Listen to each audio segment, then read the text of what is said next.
Hello dear friend. Prayag academy में आप लोगों का हार्दिक स्वागत है। आइए हम लोग आज पॉलिटी के अंतर्गत कुछ कुछ चैप्टर को अध्ययन फिर किया जाएगा। अध्ययन करने के लिए देखिए चैप्टर आज है स्थानीय स्वशासन। यह है स्थानीय स्वशासन। बहुत परीक्षा की दृष्टि से बहुत महत्वपूर्ण है। आप लोग इसको ध्यान से देखिएगा और जो हम बताएंगे नोट पॉइंट से करते रहिएगा। स्थानीय स्वशासन। स्थानीय स्वशासन का अर्थ है इस प्रणाली में जिसमें निचले स्तर के लोगों को भागीदारी बनाकर लोकतांत्रिक विकेंद्रीकरण को सुनिश्चित किया जाए। ये देखिए स्थानीय स्वशासन के बारे में थोड़ी सी परिभाषा है। इसके बाद आगे आते हैं। भारत में प्राचीन काल से ही स्थानीय स्वशासन का प्रचलन था। विशेष रूप से दक्षिण भारत में चोल शासकों के काल में ये व्यवस्था अपने सबसे उत्तम रूप में थी, जिसे वरीयम प्रणाली कहते हैं। आधुनिक काल में अंग्रेजों द्वारा इस व्यवस्था को समाप्त कर दिया गया।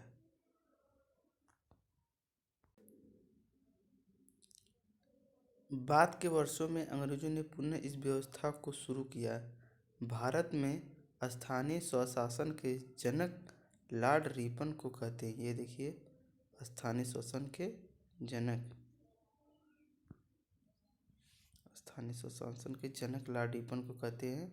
ये देखिए इम्पोर्टेंट है। 1882 में वायसराय लॉर्ड रिपन ने एक प्रस्ताव पारित किया जिसे स्थानीय स्वशासन का मैग्ना कार्टा कहते हैं। ये लाइन देखिए, ये दोनों लाइन बहुत इम्पोर्टेंट थी। ठीक, इसे आप लोग याद रखिएगा। 1935 के अधिनियम द्वारा स्थानीय स्वशासन को पूर्णतः राज्य का विषय बना दिया गया। वर्तमान संविधान के अनुच्छेद 40 में ग्राम पंचायत के गठन की बात कही गई है। वर्तमान में संविधान, ये देखिए कई बार परीक्षा में पूछेगा, इसलिए अनुच्छेद पूछेगा अनुच्छेद 40 में क्या है, तो आप लोग बताएंगे ग्राम पंचायत है। इसे इतना याद रखिएगा।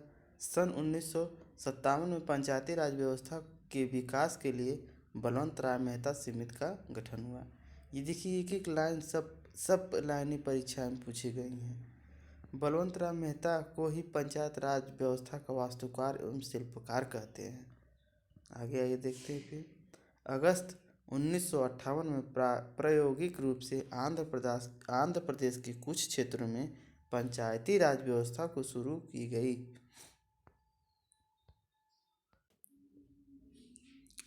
2 अक्टूबर 1959 को औपचारिक रूप से राजस्थान में नागौर जिले के बगतरी गांव में पंडित जवाहरलाल नेहरू ने पहली ग्राम पंचायत का उद्घाटन किया।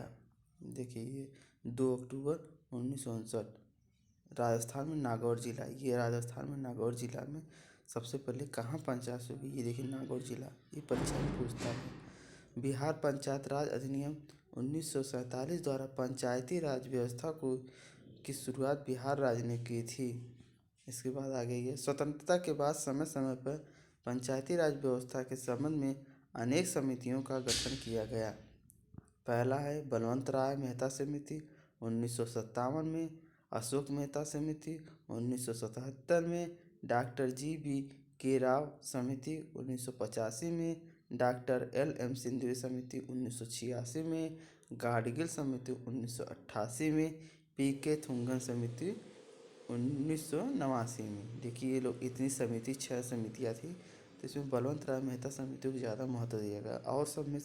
और सब समितियों में से कुछ कुछ चीज़ें ली गई हैं।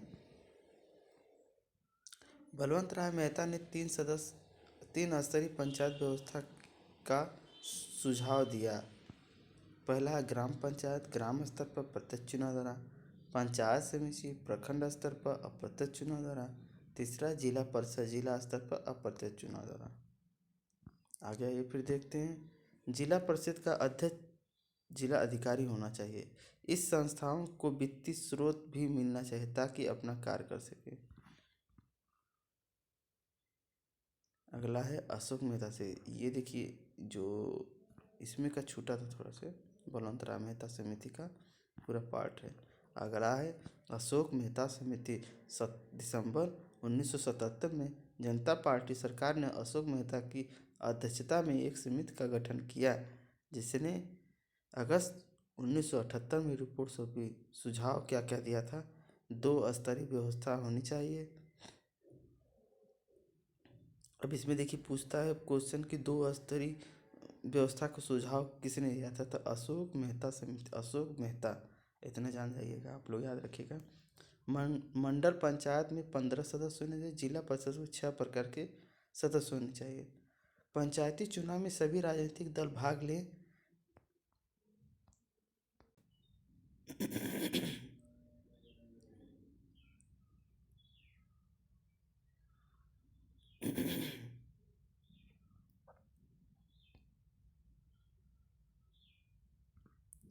गाडगिल समिति देखिए, आप पढ़े थे ना, गांव, प्रखंड तथा जिले स्तर पर 3 स्तरीय पंचायती राज की स्थापना, सभी स्तरों पर प्रत्यक्ष चुनाव, प्रत्यक्ष निर्वाचन, अनुसूचित जाति जनजाति और महिलाओं के लिए आरक्षण।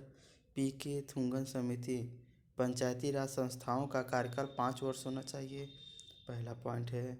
इसके बाद महिलाओं को अलग से आरक्षण देना चाहिए। देखिए अब महिलाओं का आरक्षण वाली बात हो रही है, कई जगह कई समिति में बात हुई है।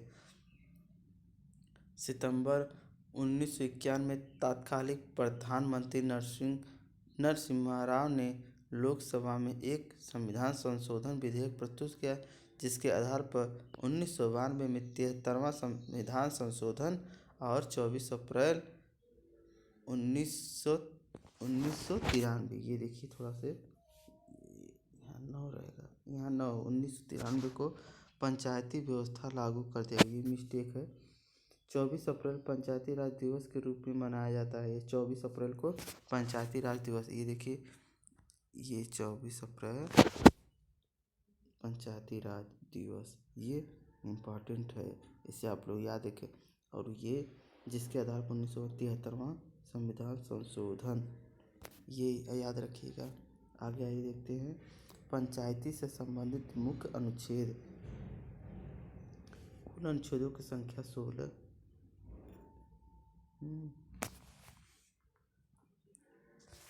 अनुच्छेद 243 में परिभाषा है, 243A में ग्राम सभा है, 243B में पंचायतों का संविधान गठन है, 243C में पंचायतों की संरचना है, 243D में सीटों का आरक्षण है, 243E में पंचायतों का कार्यक्रम है, 243F में सदस्यता की अयोग्यता है, 243I में राज्य वित्त आयोग का गठन है, 243K में पंचायतों का चुनाव है। आइए कुछ तथ्य इसे भी पढ़ लेते हैं हम लोग। ग्राम पंचायत से संबंधित महत्वपूर्ण तथ्य। उपर्युक्त सभी समितियों के रिपोर्ट के अनुसार संविधान में 73वां 74वां संशोधन किया गया है। संविधान के भाग 9 के अनुच्छेद 243 में अनेक उपबंध जोड़े गए हैं। संविधान नए 11वें 12वें अनुसूची में जोड़ी गई है। संविधान नए 11वें 12वें अनुसूची में जोड़ी गई है। प्रत्येक पंचायत में जनसंख्या के अनुपात में अनुसूचित जाति एवं जनजातियों के लिए स्थान आरक्षित होते हैं। महिलाओं के लिए सीटों पर 1/3 आरक्षण का प्रावधान है। संविधान में 11वीं और 12वीं अनुसूची भी जोड़ी गई है। राज्य सरकारें अपने स्तर पर महिला आरक्षण को बढ़ा सकती है। देखिए सब पॉइंट है कि प्रत्येक पंचायत कार्यकाल गठन के पश्चात पहली बैठक तक इसका वर्ष 5 वर्ष होता है। फिर है ग्राम प्रधान बनने की न्यूनतम आयु 21 वर्ष है। देखिए वोट देने की उम्र 18 होती है, लेकिन अगर ग्राम प्रधान आपको बनना है तो 21 वर्ष उम्र होनी चाहिए। ठीक, आइए आगे देखते हैं। इनका चुनाव प्रत्यक्ष रूप से होता है। ग्राम पंचायत से संबंधित सभी कार्यों का वर्णन 11वीं अनुसूची में दिया गया है। 11वीं अनुसूची में 29 विषय हैं। देखिए ये विषय जो है 11 विषय है, ये आपको याद रखिएगा, परीक्षा में पूछता है, कई बार परीक्षा में भी आ जाएगा। देखिए अब सेशन ख़त्म होता है। ठीक, अगर आपको वीडियो अच्छा लगे तो लाइक सब्सक्राइब कमेंट भी कीजिएगा। और ये जो सेशन है बहुत ही महत्वपूर्ण परीक्षा की दृष्टि से है, आप लोग एक एक पॉइंट इसे याद रखिएगा। चलिए धन्यवाद बहुत बहुत।